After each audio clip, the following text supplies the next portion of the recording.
Imagine yourself opening your inbox just when you arrive to work and seeing the number 121 in bold.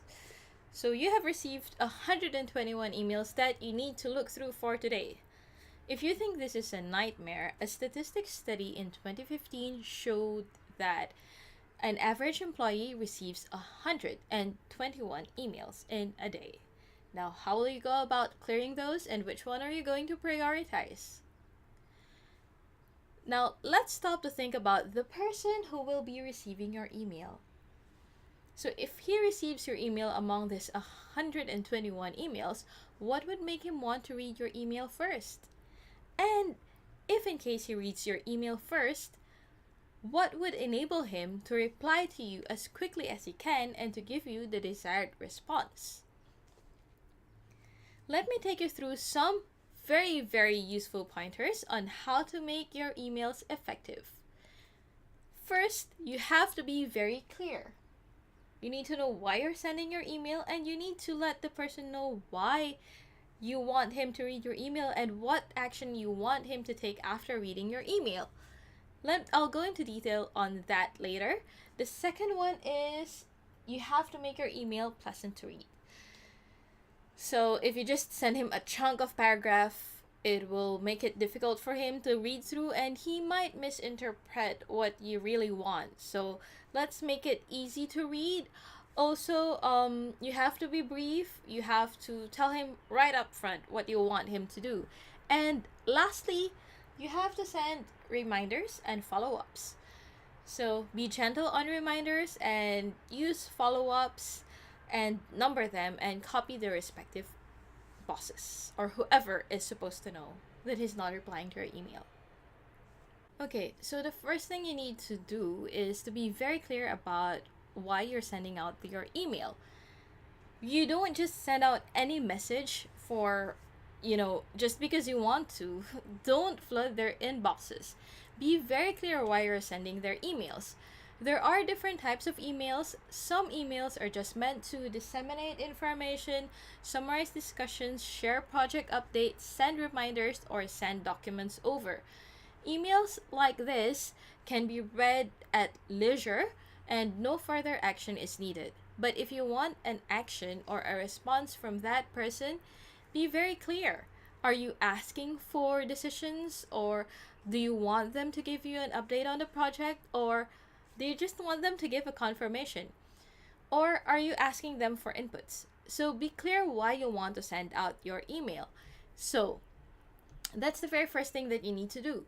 The second one is, once you're clear on why you want to send out the email, make sure that the other person is also clear about what you want done. So let him know your intent. For this, you have to use the subject field.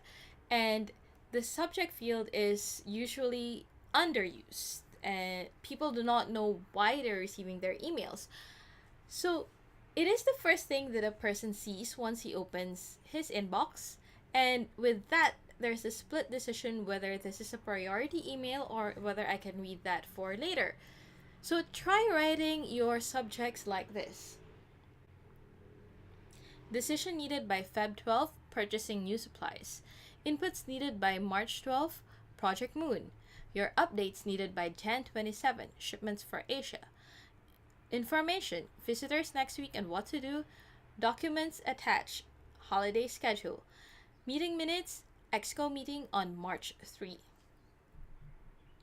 While no action may be needed for information, sending out documents, or meeting minutes, I personally find that it is helpful to indicate them in your email.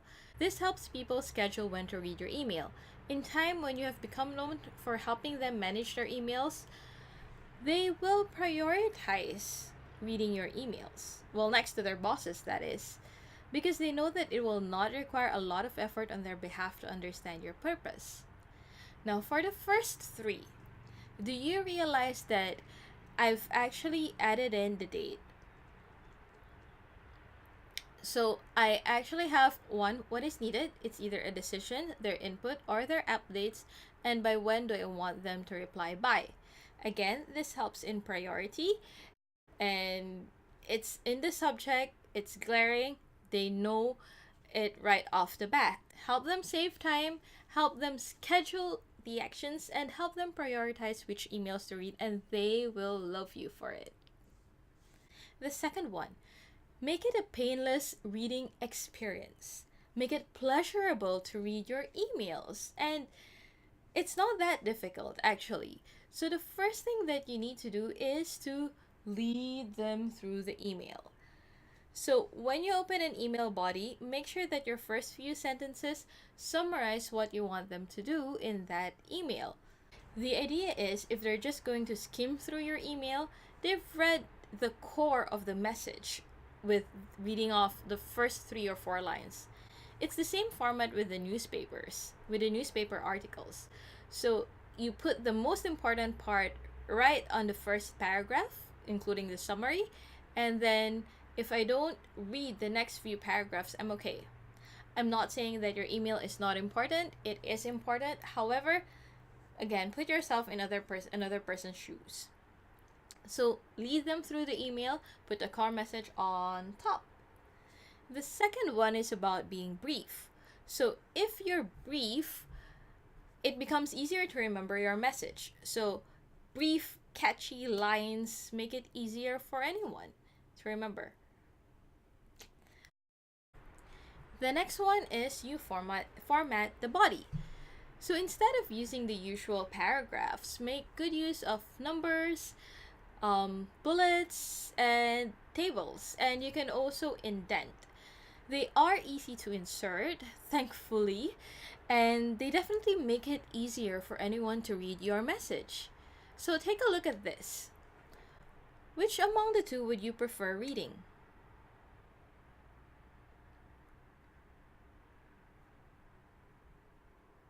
Well, while message 2 looks longer, using the bullets made it easier to read. Also, notice that they have actually put the words actions to be completed in bold, so that helps catch attention. That brings me to my next point. Use bold, italics, or highlights to emphasize. If you want to emphasize a point, don't hesitate to write in bold, italicize, or highlight it. You can also use it when you want to call the attention of someone among the many recipients of your email. So take a look at this. While the main email is addressed to Kate, Alan is also mentioned, and he is also invited to take part in the activity. By writing Alan's name in bold, it catches Alan's attention. The next tip is to embed your reply in the original body of the email. Most of the time, we use emails as a form of almost mini discussion.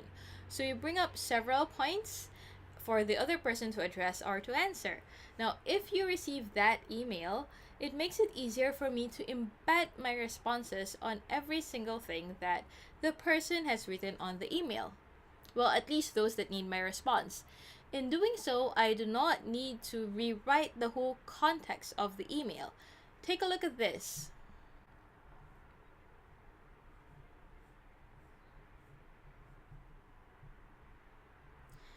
Notice 2 things. By formatting the original email well using bullets, it allowed Sam to respond more clearly and easily. By embedding the response in the original email, Sam did not have to write a lot. She merely typed her response. But do note that her response was highlighted in green. This way helps drive clarity while saving time. So finally, don't hesitate to send reminders or follow-ups. If you're sending reminders, always make sure that you're gentle with them. So, gentle reminders. Also, I think nobody wants to be hounded with reminders every now and then, especially if that person is responsible. So, caution yourself when using reminders. Use it for very, very critical projects, or if you really know that that person doesn't meet deadlines, then go ahead and send reminders. Follow-ups. Follow-ups are to be sent after the deadline.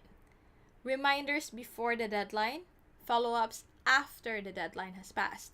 I usually number my follow-ups: first follow-up, second follow-up. That communicates a bit of urgency, and most people do not want to look bad by not replying to emails. So usually, once you get to first follow up and they know that you're going to number your follow ups, they will reply immediately.